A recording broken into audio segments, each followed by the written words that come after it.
Hi, everyone. This is Dr. Blair Davis. I'm one of the psychologists with USF's Counseling and Psychological Services, better known as CAPS. And I'm here today to give you 10 tips on self-care around the election. I know a lot of us are feeling stressed, anxious, worried, having lots of emotions around the election, and CAPS is providing some help for you to cope with those feelings and reactions. So we're going to go through 10 tips that you can read more about on our website. At the end of this talk, I will share a screen and show you some things on our website that you can check out on your own. And for now, let us talk about 10 top coping tips for election stress. And some of these are good for anytime stress. But number one, music. Music is a great way to cope and relax. And one of the things that can help in coping with the election is to take more control over how you consume news, media, advertisements, etc., that are related to politics, related to the election. And so when you're listening to music, if you're online, you might consider downloading some of the music or listening to music on a device where you're not going to be bombarded with political ads or news stories.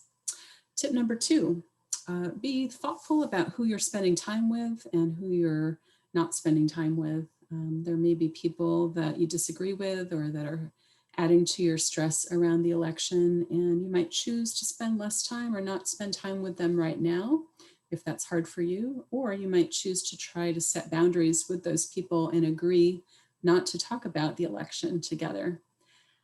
Tip number three, along the same lines as trying to be in more control of the information that you consume, you might consider taking some breaks from social media or just trying to use it more thoughtfully. That might involve setting a limit on how many times a day you're checking certain social media sites.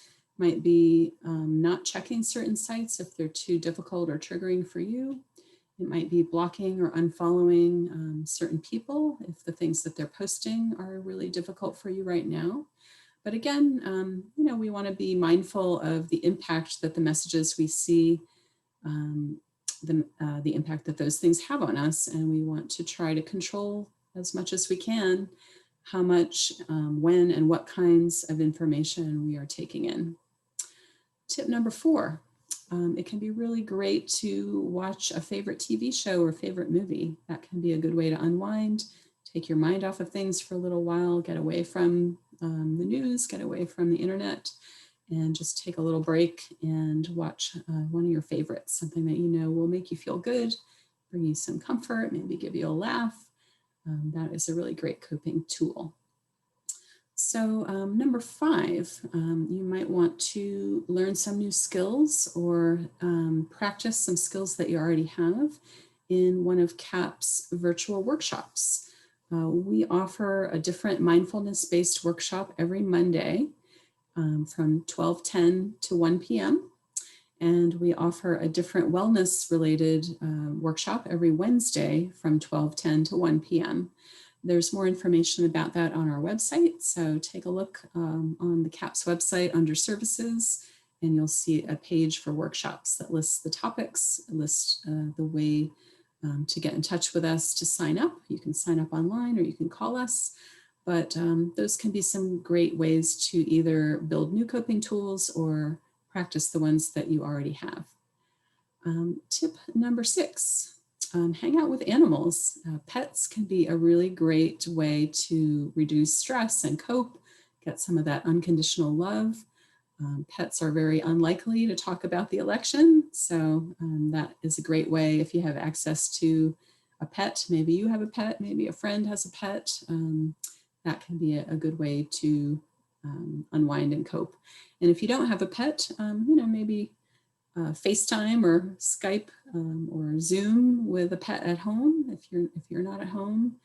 Maybe watch some cute animal videos. There are a lot of other ways to get some of that great healing energy that comes from animals. So tip number seven, sleep. And this is a big one for a lot of people. I know a lot of people, especially students, don't get enough sleep, don't get good sleep. Sometimes that's because of not prioritizing it, not having a good schedule. Sometimes it's because of trouble falling or staying asleep. But if you can only really work on one area of your self-care, sleep might be the one to focus on, because it can really have a big impact if you're not getting good sleep. And if you need some help figuring out what's going wrong and how to work on that, CAPS has some great resources on our website, and we can also meet with you one-on-one to talk about sleep if that's something that you need help with. So tip number 8 is there are times that you might need some extra social support, and there are a lot of ways to get that. You know, you might talk to a close friend, you might talk to a relative, might talk to a mentor. You might talk to other people that share your political views, you know, that can relate to the feelings that you might be having about the election. And you might also consider talking to a professional mental health counselor. CAPS is one resource where we can help you to make that happen if that's something that you would like to do. And just quickly, we do offer a lot of different mental health services, including counseling. Some of our services are available to any USF student wherever they might be living right now during COVID. And those include workshops and one-on-one consultations. And for students who are currently living in California, we're also offering virtual one-on-one therapy. We're offering one-on-one or actually couples therapy if both people in the couple are USF students. And we do have some groups. Many of our groups are already in progress for this semester, but next semester they start over again, and that would be a great opportunity to sign up for a group if you think that that might be something that would help you. But you know, whether it's through CAPS, whether it's through another source, talking to people that you trust and can get support from, you know, people that may understand where you're coming from, that can be really important at times of stress, including with the election coming up. Tip number 9, most of us have things that we know help us to cope, and sometimes we're just not doing those things. So if you do have some things that have really helped you in the past, I encourage you to really make that a priority and try to do those things now.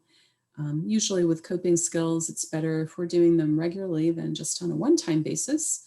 And it can help to start small. You know, say you've really stopped doing some of the things that help you. You know, maybe just set a goal to do the thing once or twice a week. Maybe it's exercise. You know, maybe it's yoga. Maybe it's a hobby or a creative outlet that you have not been doing lately. You know, try to set a specific goal and really prioritize doing that thing for yourself if you know that it's really going to make a difference and help you to cope with some of your stress and feelings about the election. And again, you know, that's good to do anytime, a great coping skill. And finally, number 10, being in nature. Being in nature is really healing. And we're very fortunate if we're in the Bay Area to be close to lots of beautiful natural places, whether they are city parks, whether they are more wild areas. We have a lot that is nearby and that we can take advantage of. And hopefully wherever you are close to some beautiful outdoor areas, whether you're just out sitting, enjoying the environment, or whether you're doing something active like walking or running or doing some other kind of activity in nature.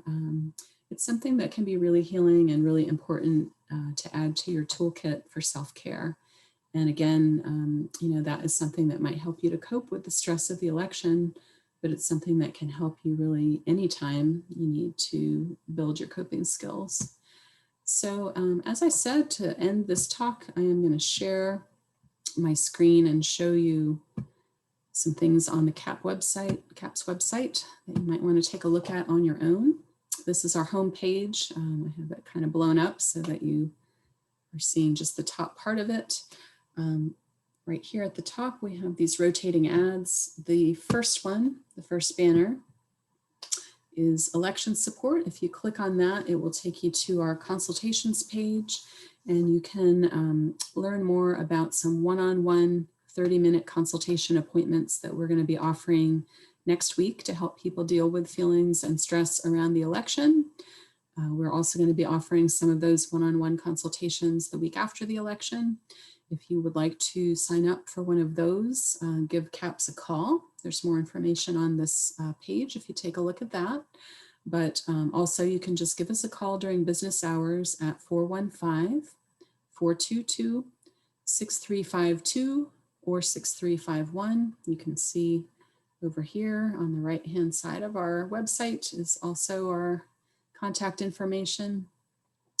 And in addition to calling us during the day, if you want to sign up for one of those consultations or get more info about our other services, we also have a 24-hour, all hours helpline. So, maybe you need to talk to somebody and it's after hours or a weekend. Maybe you're having a mental health crisis and you need some help from a professional. If you call that number, which is our all hours line, 855-531-0761, you'll be connected with a professional counselor and they'll be able to talk to you. First, they'll ask some questions about your safety and get a little info about how you're doing. And then you can talk to them to get some support, get some advice, or if you are in a crisis, they can help connect you with other services that you might need. So in addition to the one-on-one consultations around election self-care, we also have this election self-care kit. That is where those 10 tips that I just talked about are listed. There's more detail and more information about using some of these tips. And then down at the bottom of the page are some additional links to read more about coping with election stress. And finally, we are going to be offering some specific times next week for Black identified students who want to meet virtually in a group setting with one of our counselors. And there is also information about that on our website. If you click again on the election stress support banner, that is the first rotating banner.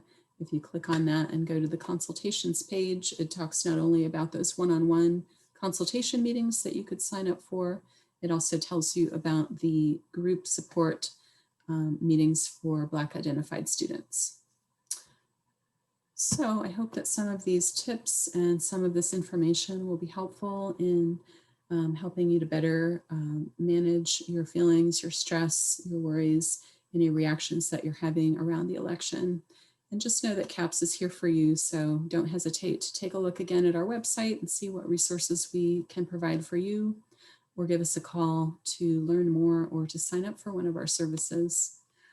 Thank you and take care.